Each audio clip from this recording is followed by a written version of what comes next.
మీరు వాడేస్తున్నటువంటి mobile number universal నంబరా కాదో లేదో ఒకసారి చెక్ చేసుకోండి. 1 నుండి 10 వరకు నంబర్లు వేసేయండి. అంటే మీ మొబైల్ నంబర్లు రాయండి. రాసిన తర్వాత ఫస్ట్ ప్లేస్‌లో మొదటి అక్షరము ఫస్ట్ స్థానం వచ్చేసి 247తో మొదలు కాకూడదు. 2, 3 నంబరు అంటే రెండో స్థానం గాని, మూడో స్థానం గాని ఏ నంబర్లున్నా పర్వాలేదు. 4 స్థానంలో మాత్రం 5 గాని, 0 గాని, 8 గాని ఉండకూడదు. తర్వాత 6వ స్థానంలో 7 గాని, 0 గాని, 8 గాని ఉండకూడదు.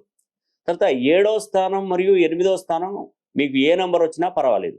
తర్వాత 9వ స్థానంలో మాత్రం 1 గాని, 2 గాని, 6 గాని, 7 గాని, 0 గాని, 9 గాని ఉండకూడదు ఆ ప్లేస్‌లో 9వ స్థానంలో.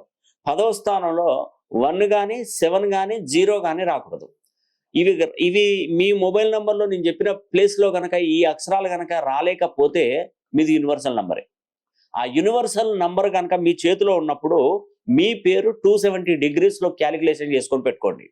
2500 ఫ్రీక్వెన్సీ గనక మనం సెట్ చేస్తే ఈ నంబర్‌కున్న ప్రభావంతోనే మీరు ఈ శాటిలైట్ కమ్యూనికేషన్ ద్వారా ఫ్రీక్వెన్సీ అనేది కూడా చాలా అద్భుతంగా ఉంటదండి.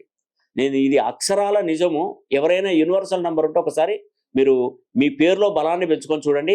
ఒకవేళ గనక మీ దగ్గర యూనివర్సల్ నంబర్ లేకపోతే మీకు దగ్గరలో ఉన్నటువంటి మన అవుట్‌లెట్‌లో తీసుకొని అది నాకు పంపిస్తే ఈ 2, 3, 7, 8 స్థానాలలో ఏ నంబర్ వచ్చింది, దాని ప్రాముఖ్యత మీకు కలిసొస్తదా రాదా అనేది కూడా నేను చెప్తాను. ఈ అవకాశాన్ని ప్రతి ఒక్కరు సద్వినియోగం చేసుకోండి.